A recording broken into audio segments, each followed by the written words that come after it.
Welcome to the milk bar. Welcome to the milk bar.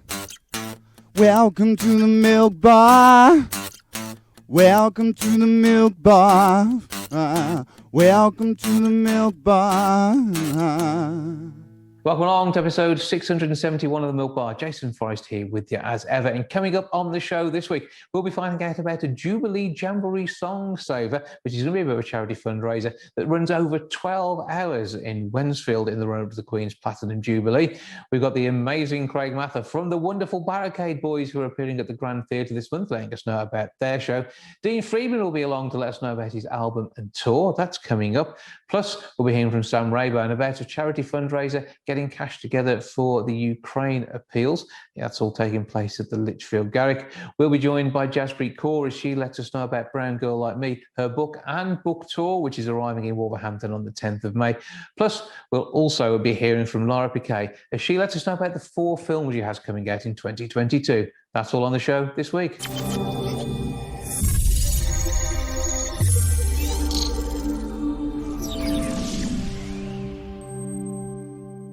On Thursday, the 12th of May, the Barricade Boys at Wolverhampton's Grand Theatre. Barricade Boy Craig is with me now to tell me more. Hello, sir. Hello. Thanks for me. Well, good to have you along. We've just dragged you out of rehearsals, sat you down in the car and told you we want to talk to you. So how's it all going? It's good, yeah. We're just on a little break now. The boys have just gone off for lunch, but it's a bit noisy in the studio. So I thought I'd just come and sit in the car and we can just do a bit of a quieter interview than a rowdy lot in there, yeah. That's the way, yes, they'll be causing trouble otherwise. I mean, but what is it like being out on the road as a Barricade Boy? Because, I mean, you guys, not only, it's not about the music as well, it's about the friendship and the fact that you're having a great time on stage. Yeah, that's right, yeah. I mean, we all get on without the music and without the band life anyway, so that's always a positive. You always hear horror stories of, like, you know, boy bands that don't really get on and it's just they're there singing, they leave and they don't really have a laugh, you know. And I think actually it comes across on stage that we're all mates and we're all having a laugh rather than we're just doing our job. When it comes down to choosing the music as well, is that a democratic process or how does that all come about? We all have our ideas, but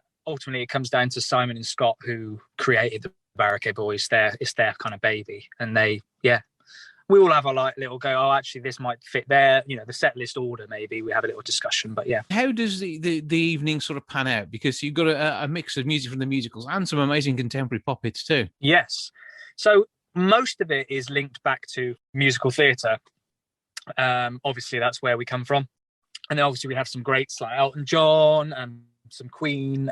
So yeah, some British great stuff, some Beatles, yeah. Which also can be found in musicals, obviously. Sometimes it's the core musical numbers that are the ones we're kind of expecting, and certainly something from Les Mis. That's absolutely a given.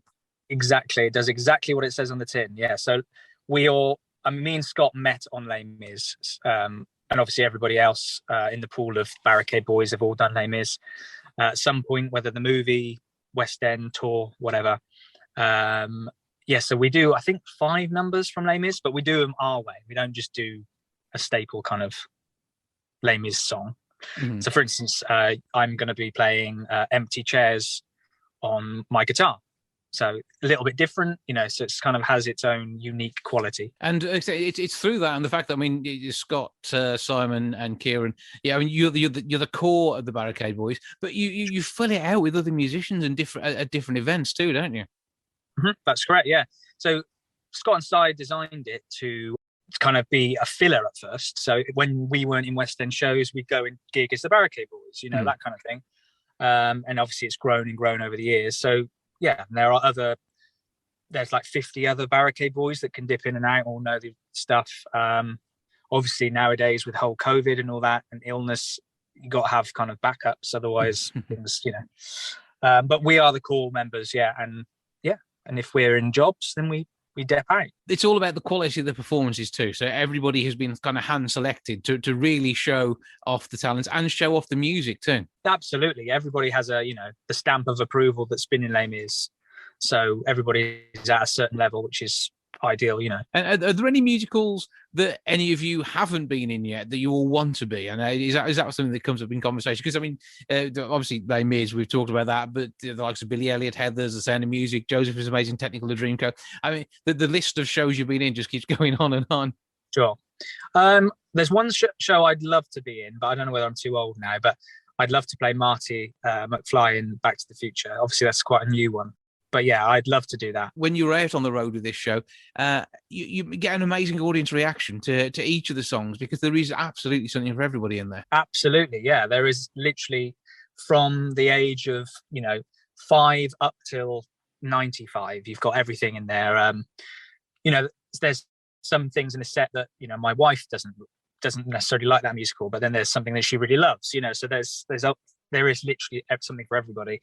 And also, I think, whether you like musicals or not, I think you'll enjoy the Barricade Boys show because it's infectious. Mm-hmm. It's as a band, we come out and we do the ballads, but we also do the up tempo ones. You want to get up and you want to sing, you want to dance along with us, and it is infectious. Yeah, all that and coordinated clothing. What more could you ask for?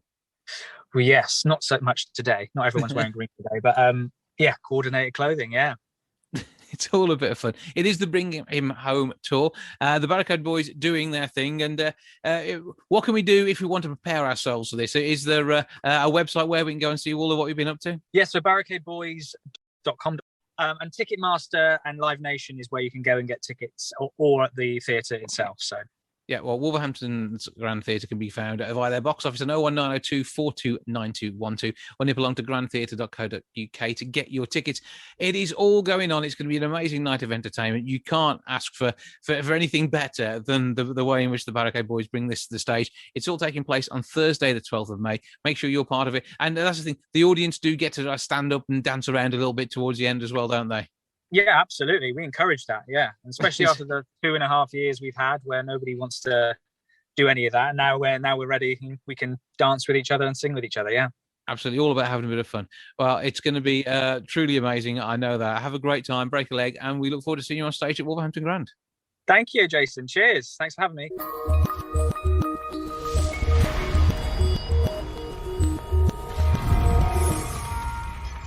Dean Friedman is currently making his way around the UK on a 40-date tour, turning up in Stourbridge a little later on this year. He joins me now to tell me more about what's going on. Hello, sir. Hey, Jason. I'm good. How you doing there? I'm okay. So tell us a bit about this latest tour, because is this your first time back since the pandemic? It is indeed. And it was an unanticipated 2-year hiatus. So despite my tardiness, it's great being back on the road and being able to, jump on stage and share my songs with what's always a really enthusiastic and appreciative audience. Well, we're on the 9th studio album, American Lullaby. So this is effectively what you're touring with, or is it also a massive greatest hits collection as well? Oh, I always do a mix of fan favorites and the radio hits, as well as whatever new stuff I've been working on. And in particular, the material from the new album, American Lullaby, is stuff I'm real proud of. And I think it's real relevant to things that everyone's experiencing today.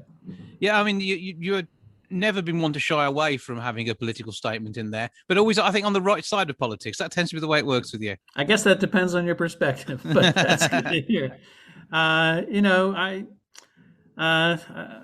try to, I aspire to be on the common sense side of politics, but that's always a challenge to define.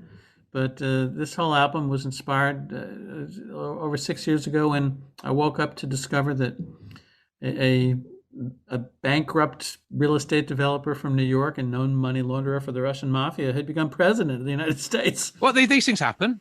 These things happen, and there's just no way to overstate how profound and disturbing an impact that had for the majority of Americans.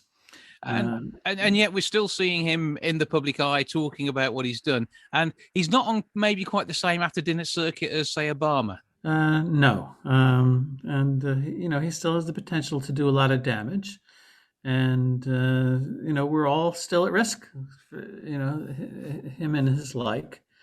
So I tried to write an album describing my experience, and I think the experience shared by people around the world, reacting to that event and all the subsequent events that contributed to it. So the album has a lot of difficult material on it, including the pandemic and the lockdown and climate change, and we used to call the looming or pending climate disaster, but now it's no longer looming nor pending.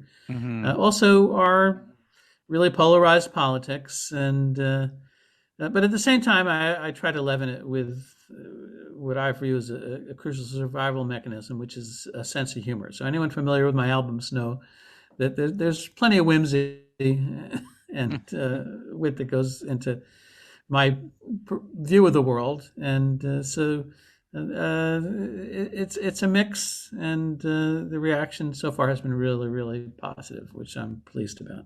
Absolutely. And also, I mean, we've heard the song Happy Birthday sung more often than usual due to the hand washing during the pandemic, but you've got your own take on that too. Yeah, the Hill Sisters, two nursery school teachers, wrote it 125 years ago, and great song. I got no complaints. I love it, but I thought it was time for a little bit of an update. So I've written a song called Just Another Birthday Song, which is, I guess, my perspective on, having achieved another year on this planet. And so I'm hoping people will embrace it and adopt it as their own. Now, so this tour itself, I mean, how do you choose your venues, or do you let them kind of choose you in some ways? Because a lot of these are maybe a little more intimate than we'd expect you to be playing, but equally, I think you warrant that sort of closeness to the audience, so you can help tell the stories that you're telling, bring the politics to life, and give them a chance to react with you to the songs. Well, in terms of the itinerary and the bookings, it's always a mix, of invitations and places that I've been performing at for 40 years, and I always enjoy going back to. I do like seeing people's faces and their reactions to the songs and the stories that I'm telling. And so, yeah, that's part of, I guess, part of the mission of what I do as a troubadour, to get up on stage and share these songs and share space in a room. And you've got Midlands gigs, as we talked about, but I think interestingly, you're finishing it all off with nearly a week at the Edinburgh Fringe. Yeah, this will be my 18th or 19th run at the Fringe Festival, which is my favorite place to be in August, not just because the weather's actually better in rainy Scotland than the sweltering hot, muggy heat in New York in August. But also, for those 3 weeks, the whole city of Edinburgh is just besieged by performers of every ilk, applying their creative arts and trade. And it's really inspirational for any artist to see those creative chances that folks are taking. So I love going there. I try to bring my family when I can. And it's always a great way to spend, like I say, part of August.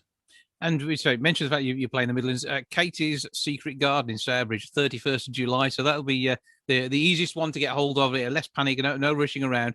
Chill out and be ready for what's going to be a gig. Exploring the album, as you say, but also do you change your favourites each time you go, or do you mix it all up a little bit? How do you work it with the non? Mix it up a little bit, but yeah. I'll always play the hits, and I get a kick out of having the audience sing along on those songs, because they know the words better than me. And just to mention that you can see the whole tour itinerary and get tickets to all the gigs on the current tour, as well as all my merch at my website, which is deanfriedman.com. Okay, so what have we got in the way of merch? There must be the standard tour T-shirts, but is there a Dean Friedman tea-towel as well? Well, there's not a tea-towel, but there's a little tote bag, because I'm encouraging people to buy my CDs, but I want them to have something to carry it home with. And so it's a commemorative tote bag with the American Lullaby logo on it, in 2022 American Lullaby tour. And keep using so they don't end up with plastic carrier bags. That sounds like a good way of doing it. I also this year did for the first time something I wanted to do for a long while, but I've gotten teased incessantly by my wife and kids. I created a 2022 Dean Friedman calendar. And so it's got all the dates of the tour right on the calendar, as long as all the UK holidays and US holidays. So it's got bank holidays on it, as well as holidays that you might not be aware of. For example, it's got National Pickle Day. It's got Act Like a Pirate Day. So even though we're already to month 4, there's a good number of months ahead of us. And So if you come to one of these gigs, you can check out one of my calendars. In fact, you can order it online. You don't even have to come to a gig. No, I say going to the gig, I think, is part of it. And a chance to get any merchandise signed when you're at the gigs, a bit of a meet and greet afterwards, because you're pretty much renowned for doing a bit of that too. Sure, absolutely. I'm always happy to do that. So if people want to come along, give us all the web details again. DeanFriedman.com. Simple as that. Like I say, you can peruse all the fun stuff on the website and drop me a line, send me an email, and you'll get onto the email list. And you'll hear rants and raves from an indie musician. Well, that's sensible, good fun stuff, and all of it with a nice bit of tongue-in-cheek humour as well, which is exactly what we expect from you. Dean Friedman, thank you for joining us. Have a great time on stage, break a leg, and we look forward to seeing you in the Midlands in the not-too-distant future. A pleasure. Thanks for having me, Jason. All the best. Take care.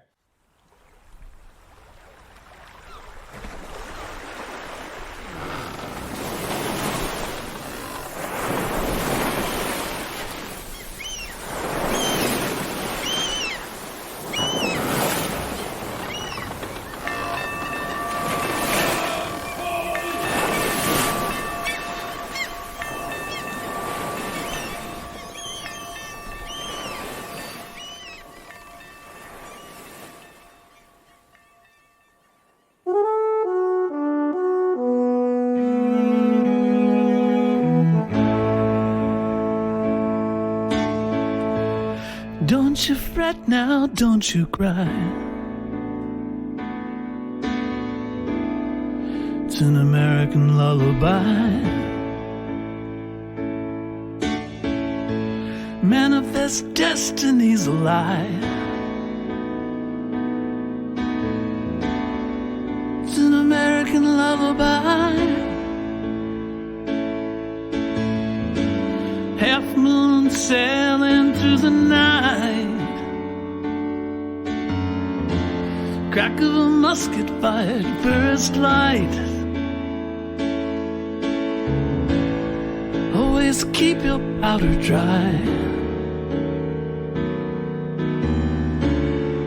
It's an American lullaby. Rest your head in dreams, you'll fly. It's an American lullaby. Blaze a trail across the sky. It's an American lullaby. Drinking gourd will point the way. Stealth by night and sleep by day. Beg like Joe, you can rely. It's an American lullaby. Unclench your fist and dry your eye. It's an American lullaby. Judgment served from up on high. It's an American lullaby. One fine night in paradise. God of thunder rolls the dice. 1,000 rounds light up the sky. It's an American lullaby.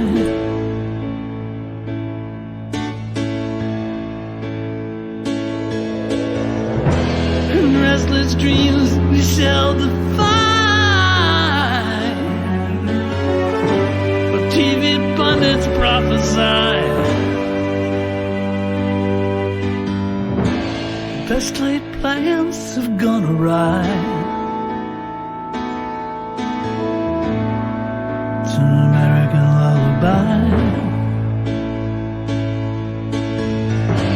He said, I cannot tell a lie. Cross my heart and hope to die.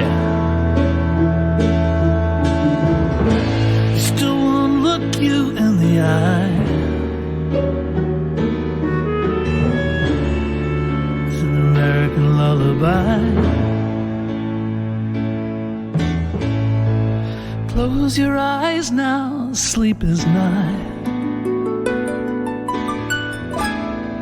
It's an American lullaby. Cross the shallows, do or die.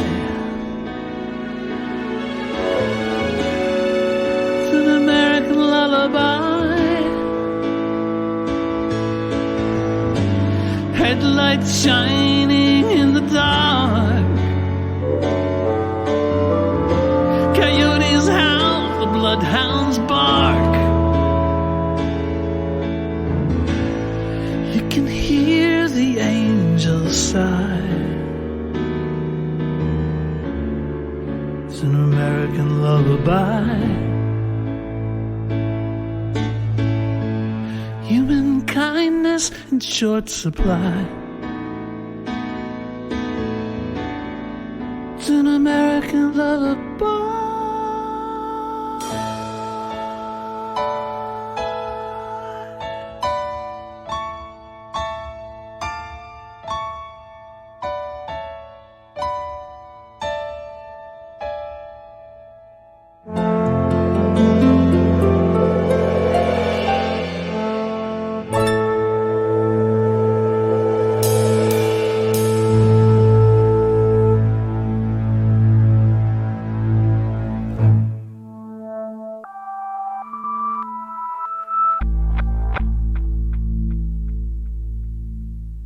On the 15th of May, the Lichfield Garrick is turning their hearts to Ukraine and raising funds for two amazing charities. To tell us more, the amazing Sam Rabone. Hello, sir.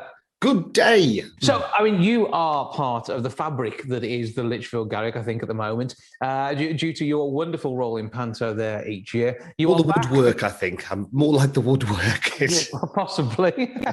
But I mean, you're back for Panto again this year. Is that official now? Am I allowed to say that? I think so. Well, you were on the back of the brochure for the last one. No, I wasn't. Was you not? No, you've made that up. Have I? I'm sure you were. Okay. So No, I don't know whether we're allowed to say that yet, but yeah, I am, but don't tell anybody. Okay, we'll keep that bit quiet. Lichfield's favourite Panto Dame. And you are part of this amazing event. Now, it's all going to be a huge sort of family-filled variety entertainment spectacular. I think, does that almost cover it? They're the words that we are using in that order, and it's succinct, and it's really helping people understand what we're doing. I'm calling it a variety night, but a family variety night.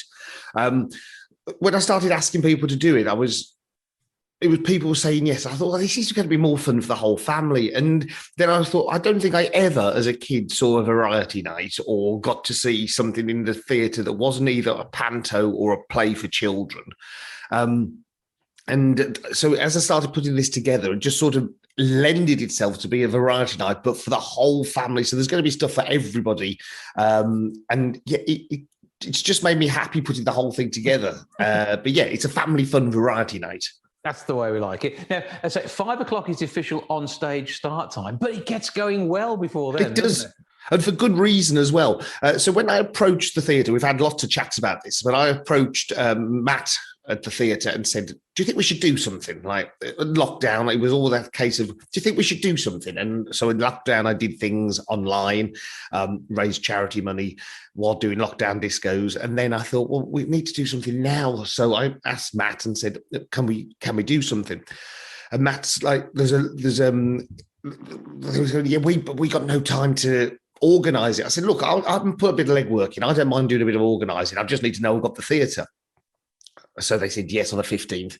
And then we've had a few more meetings, and we came to the conclusion that they were going to give the charity donations from the bar. So all bar profits are going to go to the two charities we'll talk about in a bit. Mm-hmm. So I thought, well, it'd be worth trying to get people to spend money before the show as well, and in the interval.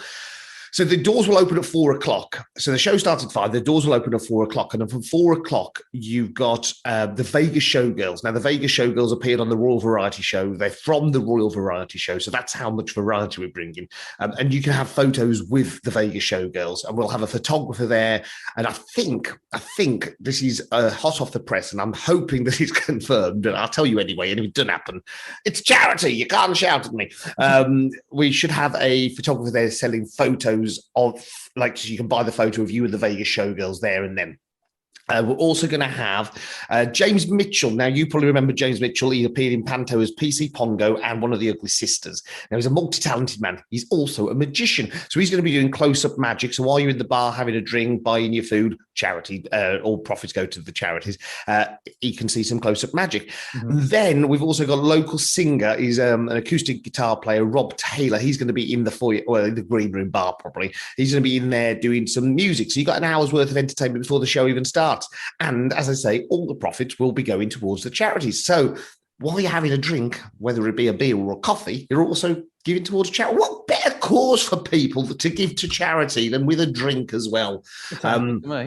Yeah, so there's officially 5 o'clock, but we'd like you to come from 4 o'clock. And I think as well, I know my friend Roland is organising a raffle. We've got some amazing prizes, so you'll be able to buy raffle tickets on the night as well.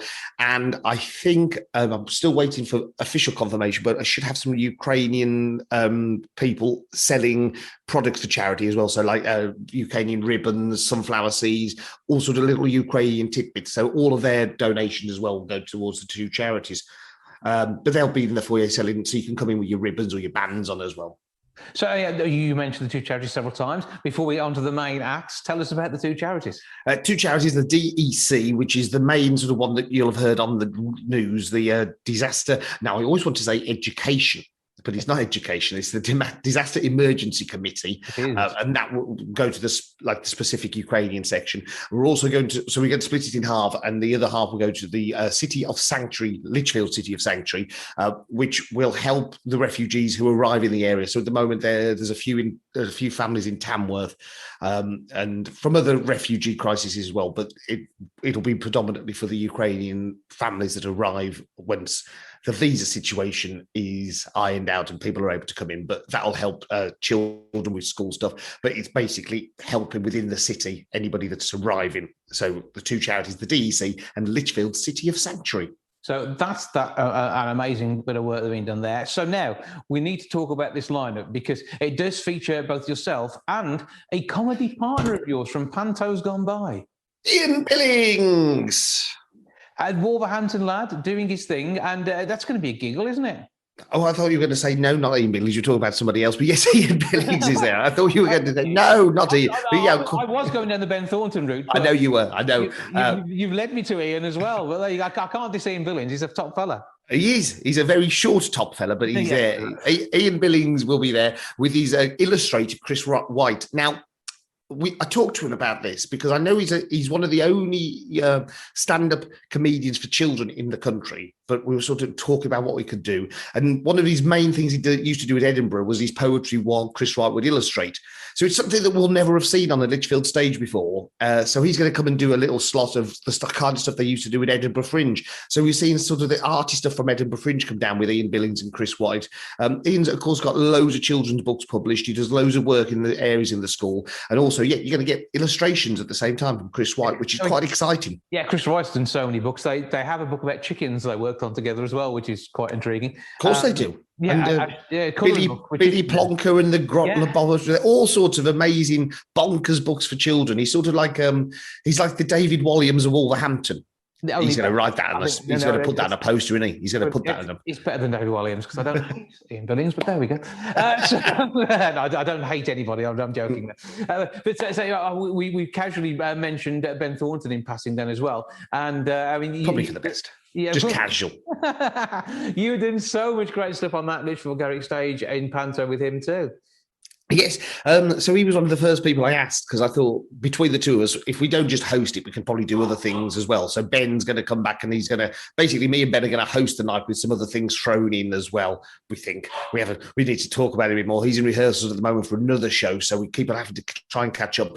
But yeah, between me and Ben, we're going to host the night, which I'm really excited about because we did 3 years of Panto together. So to have him back will just be fun. It'll be a nice little person to host. Little person. He's tiny, yeah. Tiny, scrawny Ben Thornton. Yeah, so what else have we got lined up? Because there's huge amounts of stuff going on. Yes, loads of stuff. So, shall I start with? I'll start with the top. I'll start with the top and make my way down. I've got my list here, so I don't miss anybody because I'm scared of missing people. So, headlining the show, which I'm quite excited by, Panto favourite from the Garrick. We've got Rebecca Keatley from CBeebies with her friend Katie Ashworth. Now they're going to do like this big family fun time, which is just going to be bonkers. It's going to be bonkers. A big sort of family game involving everybody, and we just have a load of fun. Be a bit mad with Katie and Rebecca from CBeebies. So those two are going to be headlining the show. Also on the bill, we have got TikTok sensation Stage Door Johnny. Now you might have seen him doing his Origins of the British Language. He's going to be doing some comedy songs for us. We have got Chris White and Ian Billings, which you talked about. Because Steve Arnold now. Steve Arnold and me have worked together on and off since I started. We first worked together at TGI Fridays, and since then we keep bumping into each other. Steve Arnold's one of the most amazing jugglers, and he's got a routine that I've never seen before using LEDs, which is superb. Maria Connelly will be back. Maria was in Panto as Lizzie, the daughter of Wendy in Peter Pan. So she's going to be doing some songs from the shows, which I'm really looking forward to. So she's going to be coming and just serenading us with her voice. We have got the UK's #1 tribute to Craig David, Curtis Ray. He's going to be on stage doing his Craig David tribute. We got a live music set from Danceford, a local band who are going to be entertaining us with some music. And one of my favourite things, and if you haven't seen this, it's a treat. It's a physical treat for your eyes. We've got I refer to him as an unusualist. Somebody's hoovering. An unusualist. He's a clown. He's called Kiki Lovechild, and he's going to be bringing his butterfly act for us, which I don't want to tell you anymore because it's just stunning. The first time I saw this, I was like eyes open and wow. You're not going to see any of the shows like this, the Garrick, you won't see because it's such a speciality act. It's just going to be nice to see things like that. We've also got local dance school, local dance school SMDA. So need to read dance. Yeah, SMDA. I have to remember the letters in the right order. They're going to be doing a couple of slots with their students coming to dance for us. I think that's the list at the moment. That's it. We might have thrown another few surprises in, but they're the people that are confirmed. They're the people that are turning up, and they're all giving their time for free to raise as much money as we can. And you can raise as much money as you can by buying tickets. The tickets will cost you £10 for children, £15 for adults, which I think is a bargain for what you're getting for the night. It's amazing value for money. But when you're on the website, people, I don't think people are panicking, but you just need to know there's going to be an optional donation on there as well, which if you can't afford the extra £10, you can take it off and donate maybe some ticket money for some photo money from the Vegas Showgirls or something. But yeah, you can add the £10 on, you can take it off. But the tickets will be £10 or £15 with the extra £10 if you can afford it. But as much money as we can make, we want to make. So all ticket profits are going, bar profits are going. The theatre's donated its time and the resources of its staff. The raffle money will go. So, and then any donations, if you enjoyed the photos, if you like James Mitchell's magic, if you like Rob Taylor's music, if you want to donate there as well, as much money as we can make, we want to make, because it is going to two amazing charities that are doing wonderful things that we don't need, but these people need. So it's something that we need to help. Absolutely. So great work being done, great acts on stage, and 4 o'clock through the doors, 5 o'clock on stage. Any idea what time you're going to finish, or are you going to sort of... I'm aiming, fingers crossed, touch wood, for 7:30, because it's a Sunday evening and it's a family show. I want to make sure people can get back and get the children to bed for school the next day. So 7:30 is my aim, and I will be slapping the wrist of these people if they go over. Ian Billings, you'd better be listening, Ian Billings. So yeah, 7:30. I don't want to go much later than that. I mean, I don't think you will, because I think people will behave. Yeah, that's it. Fingers crossed. That's the way we're expecting it. It's going to be an amazing night of entertainment. As with any event like this, all acts subject to availability. There is a potential of some changes, but it is going to be an absolutely fab night. And by the sounds of things, it's just going to be more people turning up to do stuff, isn't it? Yeah, I mean, it's not free for all. I've organised it, but yeah, we want people to come and have a great time and enjoy it. And yeah, we're raising money for charity at the same time. What better way on a night where we can let our hair down, have a laugh, but also raise money for a good cause. So tickets online, lichfieldgarrick.com. It's good. And on the box office on 01543 412 121. Yes, he is good. He always remembers that number. I have to do Better it. numbers than me. So it's going to be an absolutely awesome night. Sam, thank you for joining us. Thank you for organising it, because I'm hopefully that's been said to him a few times. But the Ukraine, I think, will thank you as well for your bit in helping out too. Do my best. But yeah, it's going to be awesome. No, thank you. Thanks for talking as well, and hopefully we'll see you there. But yes, yeah, we'll see you there. You better come.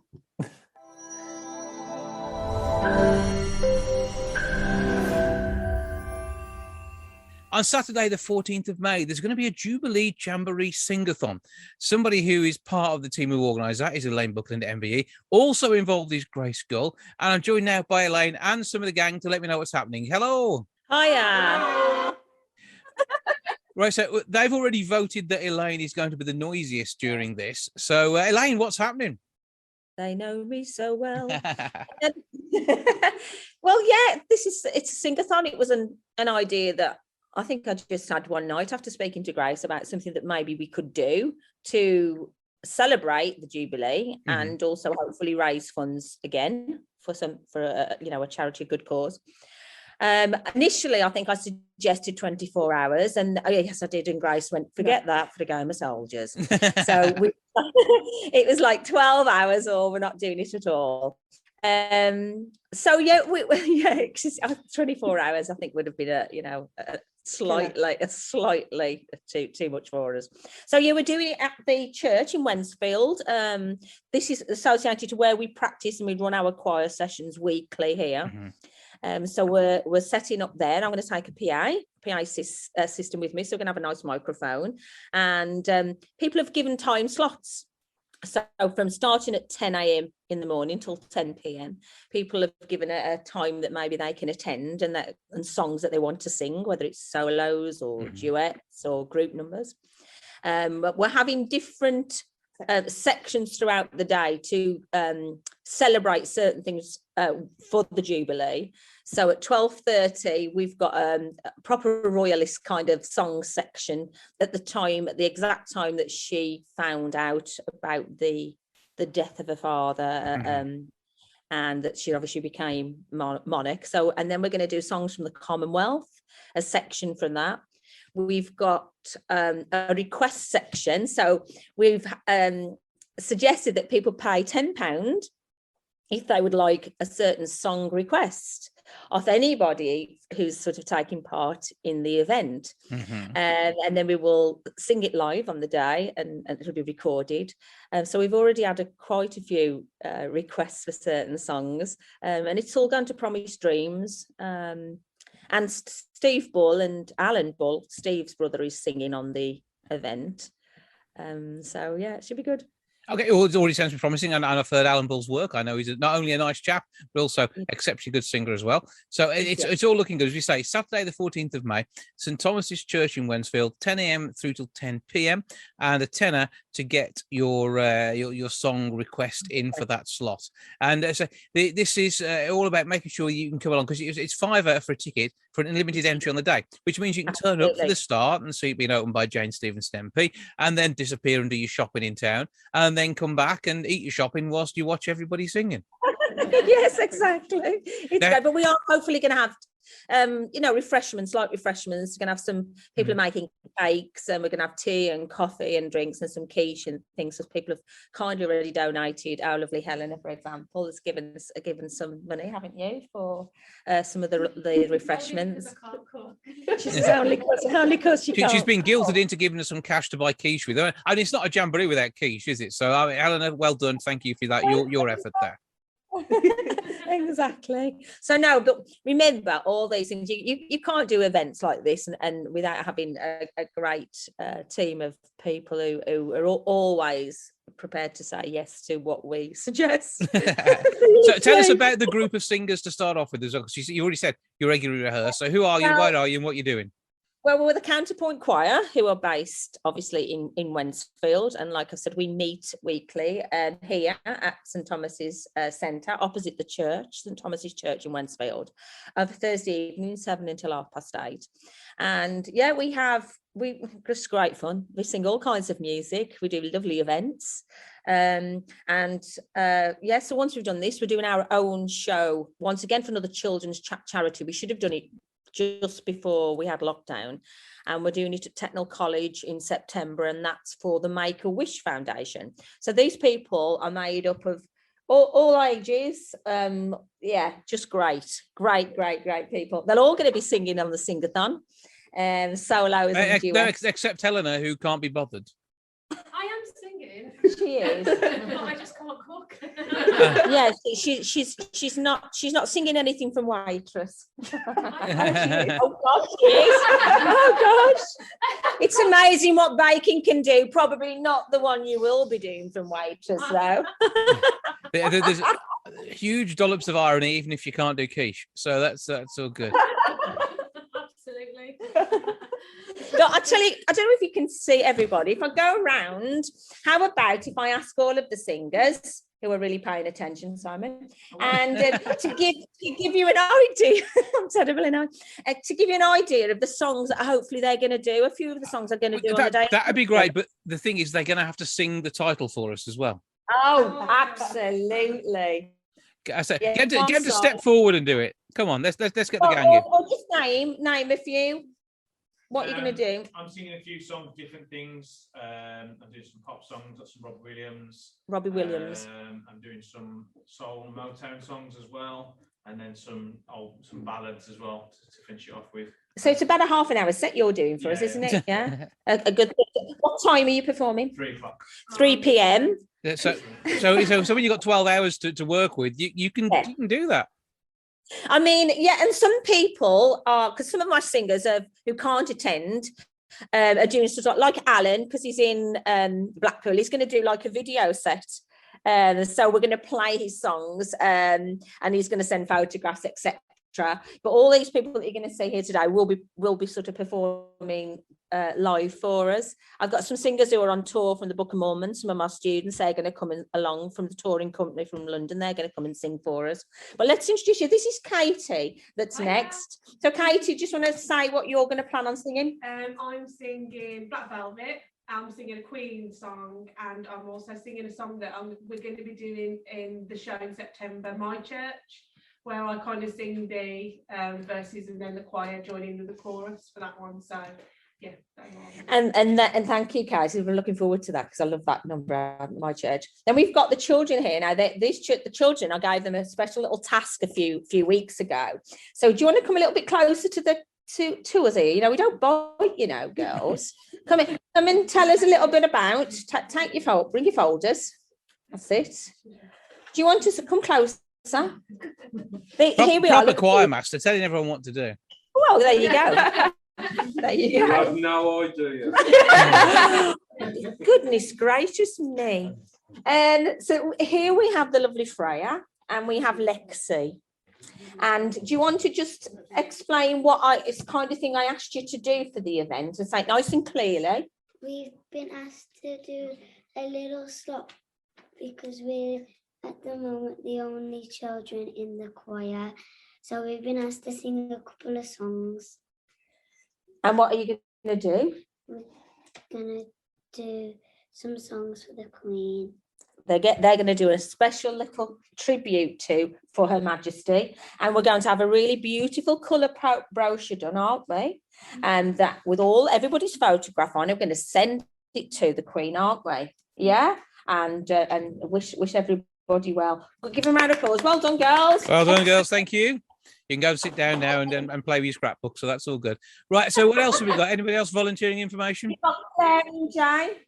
What are you going to do, guys? We're just doing the choir numbers this time round. Oh yeah, they're doing the choir. They're doing the choral numbers, but they are the food people. I tell you, singing that they ought to have their own restaurant, Jason. Musical vol-au-vents, is that what we're looking at here? Oh gosh, now you're talking. Yeah. Then we have Chris, absolutely a diamond of a guy. This man is, And Chris is doing some Matt Monro songs. Matt Monro. Oh, lovely. And a bit of musical as well. Bit of musical theatre and, of course, some Freddie Mercury. We've got to have a bit of Queen on the show. That's excellent. Yeah. Then we've got Helena. He knows me, but hello. Hello. Hello. I'm doing a few musical numbers from Thoroughly Mud and Ready. So Give Me. I am doing a song from Waitress.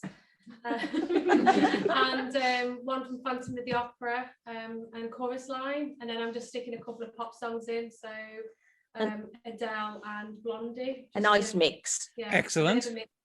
And then because we have Fraser here. Fraser, you were attending on the day. And what are you singing for us?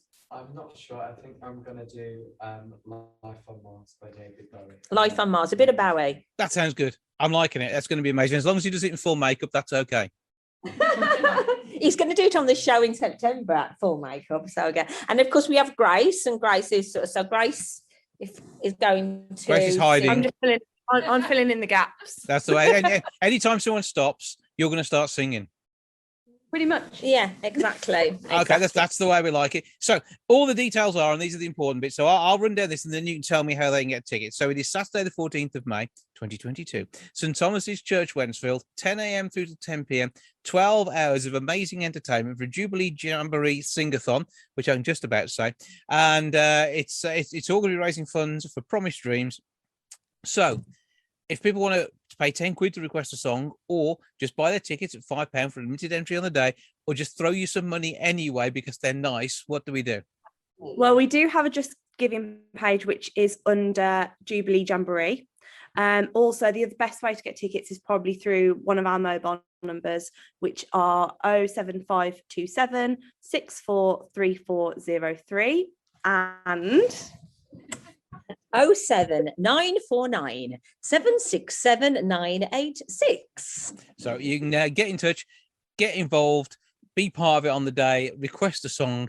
Nothing that's got a parental guidance sticker on it, please. That would be a little bit naughty. And then all we need to do really is to find out what solos yourself will be doing and what duets you would like to do with me. Okay, yeah. Well, as I sadly can't sing, that would probably bring it to a quick finish.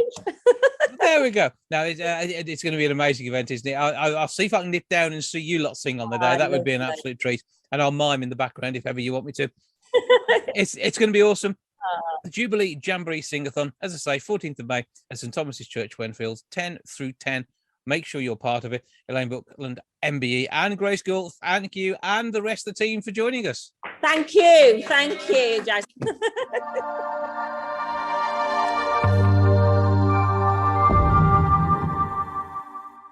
Earlier this year, Brown Girl Like Me was published by Jaspreet Kaur. She is about to head off on tour, talking about the book and giving some revelations about her life.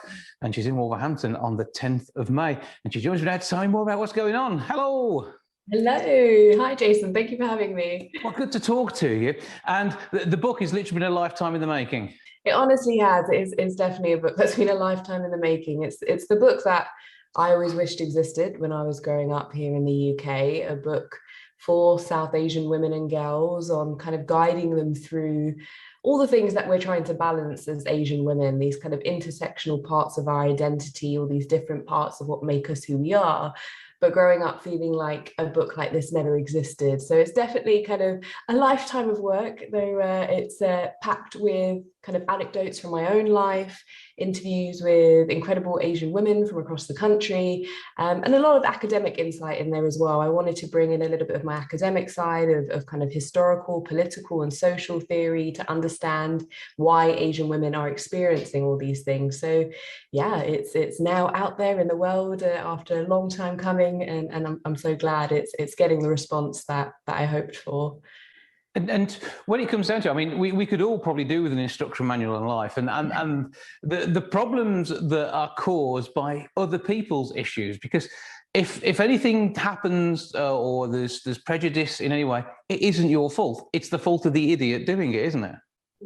And that's why I'm saying, okay, it is a guidebook, a manifesto for South Asian women, but this book is absolutely for everybody to read, not just South Asian women. I want all communities picking up this book and reading it, because that's exactly the point. It's thinking about how we might be impacting somebody else's lives with our own choices, our own prejudices, our own biases, whether they're conscious or not. So hopefully a book like this can just provide people with the experiences of South Asian women, to see what it's like for us, to see what it's like to be in our shoes, and hopefully build a bit of empathy. That's what I'm really hoping from this book.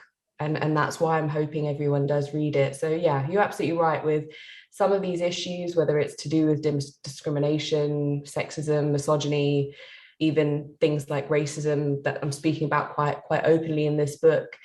These are the things that other people need to do the work on, and not just South Asian women.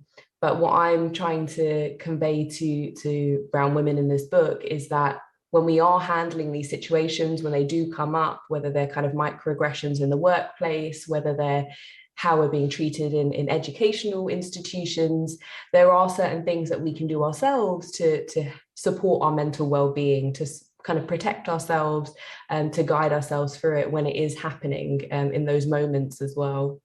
Yeah, because I mean, all these things shouldn't happen. Everybody is equal. I don't care what anyone else thinks. Everybody is equal. We all have an equal right to not only an opinion and to be wrong, but also to be able to live your life in a way which you get the best out of it, because you're doing your best for you and your community, whatever your community is.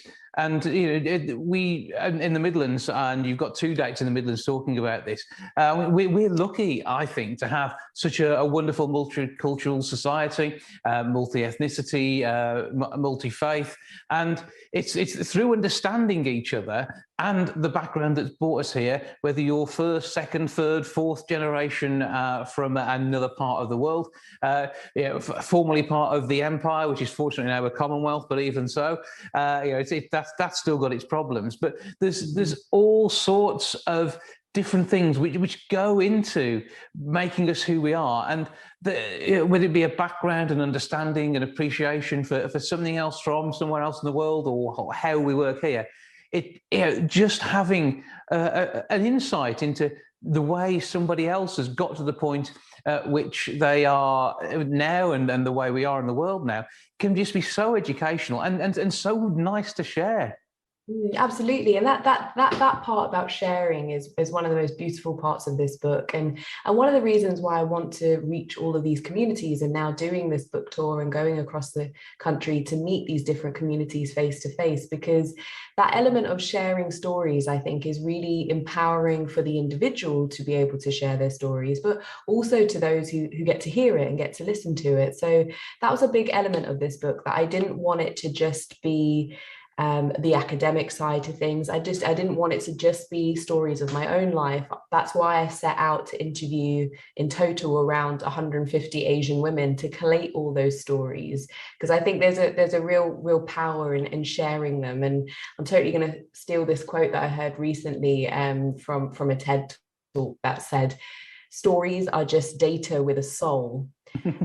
Wow, that's a really beautiful way to describe it, because often when we talk about stories and lived experiences, people think that, oh, they don't need to be taken seriously because they're just somebody's stories. But I think that idea of stories are data with a soul kind of allows them to still hold weight and to show that they do make an impact and they are valid. And that's why we should be listening to each other's stories. And one of the reasons why I wanted to make sure we're reaching as many parts of the country as we can, and heading to the Midlands on the 10th of May and on the 12th of May was definitely a reason for why I wanted to do that. Yeah, because I mean, when you're looking at this, I mean, I think sometimes people who are on the wrong side of understanding in our community think that being British is something other than what the reality is, and that is being part of a big shared community. Now, as I said, in the past, the way it was done wasn't necessarily that friendly towards some of the people we visited, and basically, I think, raped and pillaged their lands. But we now in a position whereby we can actually take not ignore the negatives, learn from the negatives that have been created in the past, and make sure that we live in a community where we're now taking all the best bits, whether it be the way in which we interpret culture and food and everything else that's come together to make us into a vibrant British community, which should represent everybody. Yeah, and that's absolutely one of the parts that I loved growing up. I grew up in East London, and I'm a proud East Londoner, which of course was quite a multicultural, quite diverse area. I grew up with people from all walks of life, from different cultures, from different faiths, from different backgrounds. And I feel like that really did shape a lot of who I am, to understand all these different cultures and people and their lives. And that's what makes me such a proud Londoner. That's what makes me feel like it gave me such a better understanding of the world, and understanding that not all experiences and paths are the same. And I think it's one of the most beautiful things about what makes me who I am. And when people do ask me that question of what does it mean to be British, and how do we define what that means, I feel like it means so much. It encompasses so much. It's filled with so much of diversity, and we can clearly see the positive side of that. And I think, Jason, what you've mentioned about appreciating one another's cultures and backgrounds and learning about it is so pivotal if we are living in these multicultural societies. And how do we appreciate people's cultures without appropriating them? It's quite an interesting conversation. It's a chapter I focused on in the book about this topic of cultural appropriation, which is quite a hot topic on social media over the last couple of years. But how do we be more sensitive when we're talking about other people's cultures and dealing with parts of other people's faiths and backgrounds? How do we appreciate without appropriating? But no, it's a beautiful part of what makes our country what it is. Mm-hmm. Incorporate, don't appropriate. But equally, it's a tribute when someone does take on board part of another culture, because it shows that they're going for the best in all that is available to them. And it may not be from the culture that's their original background, or it could be that it's just something which just drawn them in to wanting to share, but it's making sure, as you say, that is done in a respectful way. So you know the source of where things are coming from. And we see all sorts of things in the media. I can think of a major chain of DIY and furniture stores who had problems over the way in which they'd advertised products in the past, and then that sort of thing.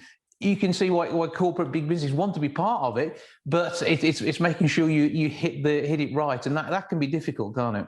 Yeah, it can be difficult, and it is a tricky conversation about, okay, how do we appreciate one another's cultures without appropriating it, especially when these things are so available now. We're living in a digital age where we can learn and see about each other's cultures, and taking elements of it is quite easy now. So how do we make sure we are being sensitive? So it is a tricky conversation. It is quite a tricky situation, but I think what I've tried to do within this book, and particularly in that chapter looking at cultural appropriation, is how do we handle these situations when they come up, and thinking about things like what you've just mentioned there, Jason, about thinking about who the host community is, thinking about where do those elements come from, are you being sensitive to the significance of it, and kind of asking yourself a few questions before you try and take some of those cultural elements on. And I've given a few scenarios of like where it is okay to take on other people's cultural elements, and some situations where it is not okay and it would be appropriating. So it's not okay to wear Asian clothes as a costume to a Halloween party, but it is okay to wear them to a wedding if you're attending an Asian wedding. So there are places where we can appreciate people's cultures, and just being sensitive where it isn't okay to take and steal. Mm-hmm. And equally, everyone can wear and be who they want to be, but you say it's making sure you're true to yourself when you do it. And there's no reason why anyone couldn't. I mean, David Beckham rocked a sari, but it is all about making sure that it's not necessarily to create fuss and a moment that is going to take away from the culture that you're almost trying to work with. Yeah, absolutely. That's what it is. And when people ask what is this kind of cultural appropriation. What is the definition of it? By definition, it's an unequal cultural exchange. It's when the host community, where those elements of that culture, whether it's fashion, whether it's food, whether it's any of those kind of elements of what we see commodified, has been taken from that host community by a more dominant group and a more dominant culture and commodified or exoticized or made fashionable when the host community wasn't able to reap those same benefits. And I give a really good example of my mum, who migrated to the UK in the late 70s from Punjab. We used to have a corner shop in East London, and when mum first migrated here, she would wear her traditional salwar kameez every day because that was the clothes that she had. And even at that time in the late 70s, would hear a lot of these kind of racial slurs mentioned to her every day. People would walk in the shop, make comments on her clothes, make comment on how she smelt. And years later, we see those same cultural elements worn on white women, whether that's on runways, whether that's in music videos, and it's now become very fashionable and commodified. And it's just recognizing that unequal cultural exchange, where when it was on a brown woman's body, especially in kind of those early years of migration, it wasn't deemed acceptable. But now those same elements are, and they're now fashionable, and everybody does want to wear them too. So it's just recognizing that unequal balance. Yeah, and making sure everyone benefits, and that as a community as a whole, we all work together. Now, how do your book talks work? Because I'm going to guess that a lot of what you're going to say is going to prompt great conversation. Yeah, absolutely. I think what we're aiming for with this tour is really having those conversations, getting down to these kind of honest, heartfelt, deep conversations. A lot of these themes packed into the book: mental health, body image, relationships, looking at social media and the impact of the digital age on Asian women, and really kind of getting into these conversations in an honest dialogue. So the events that we're planning over the next couple of weeks will include an element of a Q&A with myself. We've got some amazing hosts lined up for each of the events over the next couple of weeks. We've got musical performances. I really wanted to convey the array of talent that we have in the South Asian community. So each of the events is going to be opening with a musical performance. We've got a Q&A with myself with some great hosts, and a part of the events will also be an open Q&A with the audience to start getting involved in some of these conversations, and then hopefully some book signings and photos towards the event as well, as the end of the event. So that's our aim, of kind of having these honest conversations, and hopefully the communities that do come to these events and our audiences that do come can get involved in that conversation as well. And what I'm so interested to see is the conversations that happen afterwards, the conversations people have with their friends, with their families, with their own communities, and kind of taking these conversations forward, I think is going to be a really important part of reaching these communities and doing these events. Well, it sounds like it's going to be an excellent tour, and it's going to hopefully provoke thought, conversation, and get things a little more right in this world, which is exactly how we need them. It's light-house.co.uk for tickets for the event in Wolverhampton. It all takes place on the 10th of May. Make sure you are there. Get your tickets in advance. How much does it cost, and how does it all work when it comes to getting into the venue? So we've got really reasonable ticket price. They're only £5. They're only £5, and you can go straight to the Lighthouse website to book the tickets, or you can head to www.browngirllikeme.com to grab your tickets, and also see the other events available as well. And yeah, we turn up on the night. We open doors at 6:30, and the show will be kicking off at 7 and wrapping up by 9. Well, you've got a bar on site, and I think you can buy cake as well, so it's going to be even better. So make sure you're down at the Lighthouse, and browngirllikeme.com or light-house.co.uk. Get your tickets and start the conversation, and be part of. I think something that's going to be huge, and wish you every success with the book, and have a great time on the tour. And you're going to meet some amazing people, and they get to meet the amazing you too. So I think that's all works well. Jaspreet Kaur, thank you for joining us. Thank you so much.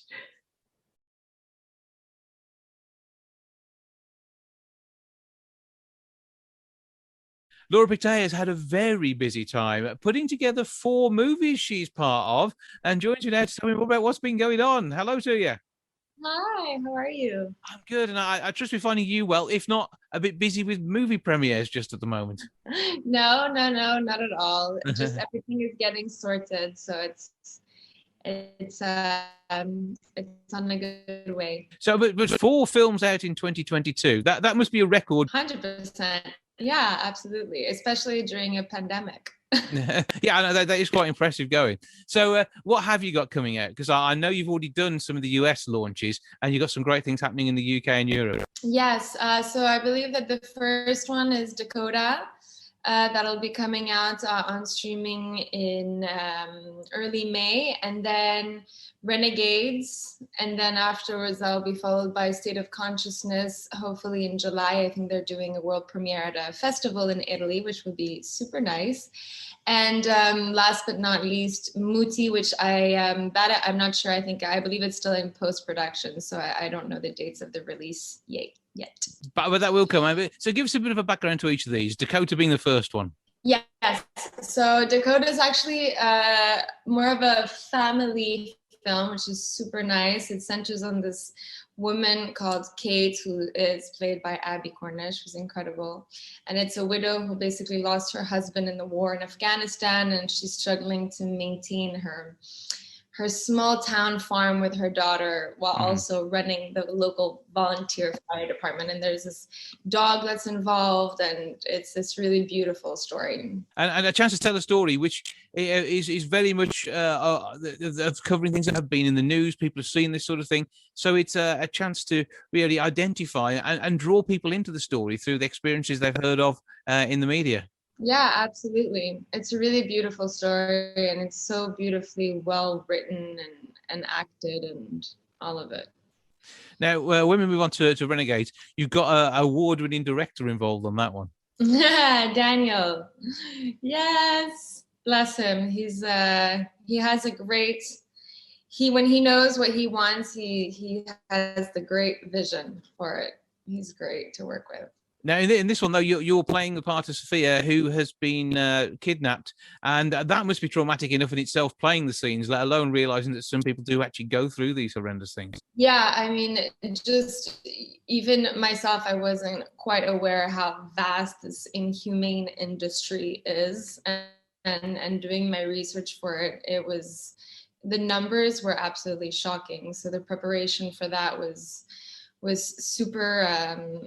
Very, very interesting, and being able to do something different. I mean, I'm always used to doing more psychological stuff, which I love doing, but being able to be with that whole, veteran cast of older actors who are, icons, was incredible, and just being able to play around with that and be in the moment present and going on and along with that was great.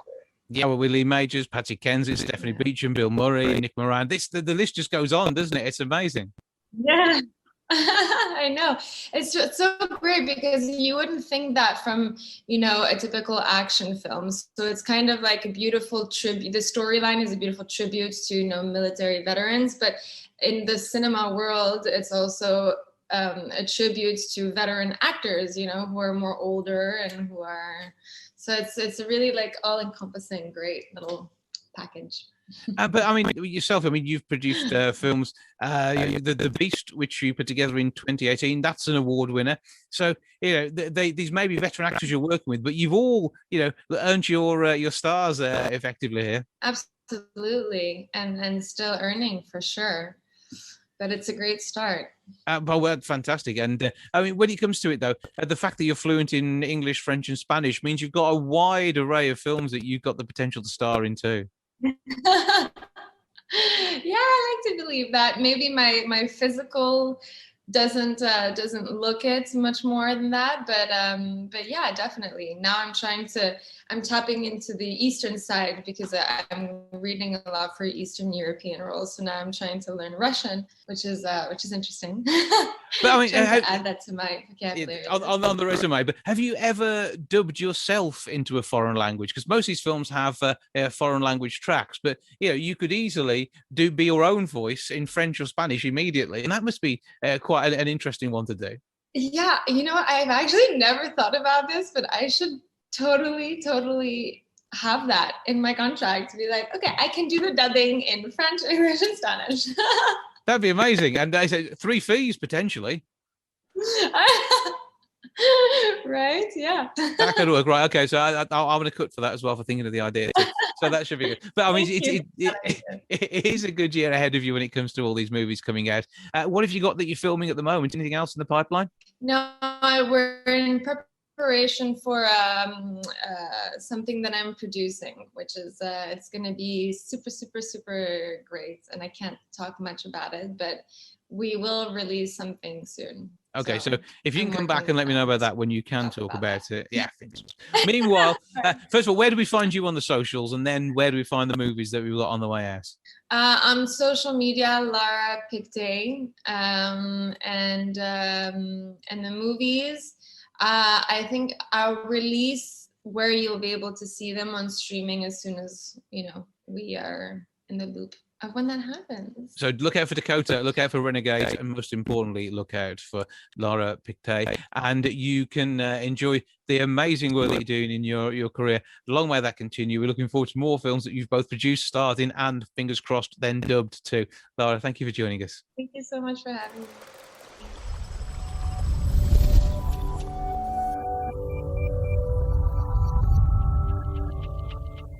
That's a lot for this week. Thank you so much for joining me. Back with episode 672 next week. I'll see you then. Ta-ra for now. Goodbye from the milk bar. Goodbye from the milk bar.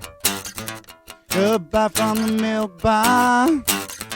Goodbye from the milk bar. Yeah. Goodbye from the milk bar. Yeah.